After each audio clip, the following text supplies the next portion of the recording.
Prime ministerial leadership in post-war Japan was weak and policymaking was almost dominated by civil servants and specialized politicians in the ruling party.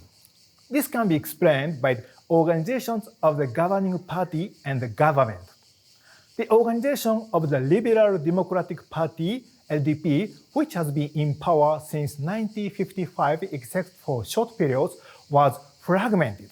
Especially the factions in the LDP were semi-autonomous. This fragmented organizational structure was mainly caused by the electoral system of the lower house. It was a multi-member district system where 3 to 5 lawmakers were elected in a district. Under that system, the LDP candidates had to compete with each other in the same district. Thus, it produced a centrifugal orientation in the LDP, and the factions became powerful. The organization of the government was also fragmented. Among other things, the organization of the core executive that should support the prime minister was weak. However, Japanese prime ministerial leadership has been greatly strengthened by two major institutional reforms during the past 20 years.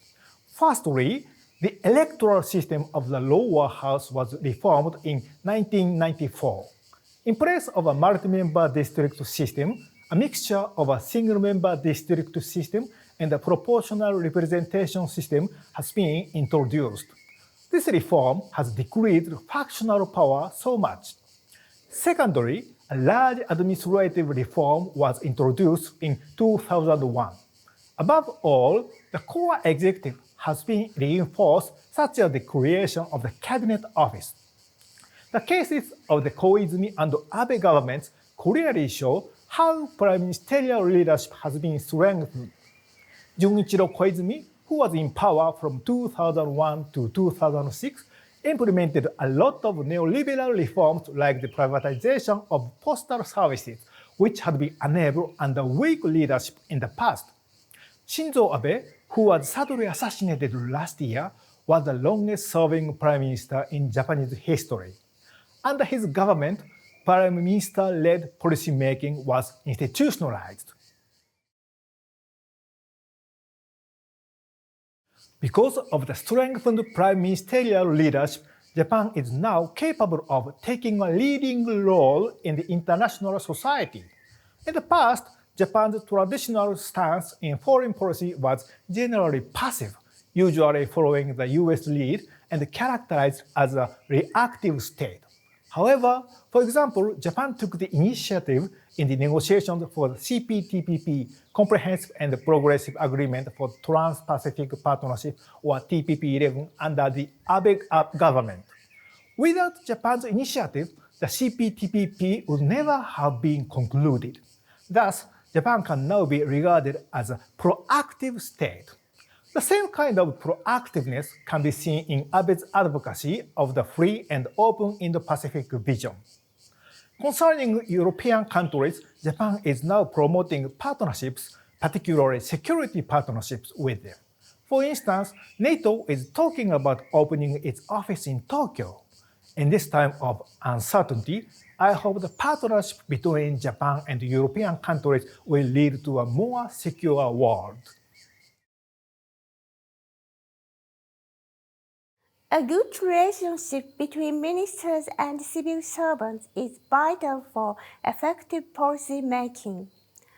Ministers set policy direction with democratic legitimacy, while civil servants advise on formulation and implementation of policies using their expertise.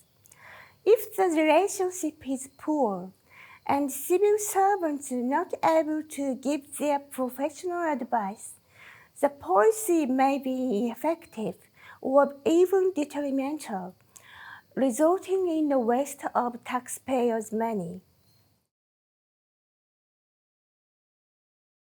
In my view, the relationships between ministers and civil servants have worsened both in Japan and the UK, because there appears to be insufficient communication between the two in both countries. However, The reasons for these poor relationships are slightly different in the two countries. In Japan, the relationships have been largely influenced by institutional reforms. The Japanese reforms have been mainly aimed at the concentration of power in the prime minister, instead of improving expertise and efficiency in the civil service. Moreover, it failed to incorporate mechanisms to ensure the neutrality of the civil servants. Therefore, some institutional changes would be necessary to build better relationships. On the other hand, in the UK, a political structure had already been formed with power concentrated in the Prime Minister. Therefore, there was no need for institutional reforms. In addition, there have been mechanisms to ensure neutrality, impartiality, and expertise in the civil service. Thus, the UK's civil service reforms have been mainly aimed at improving expertise and efficiency. Those reforms seem to have had little impact on the relationships between ministers and civil servants. So, why are the relationships also poor in the UK? I consider that they have been affected by interpersonal issues. Therefore, building trust between the two sides is of paramount importance.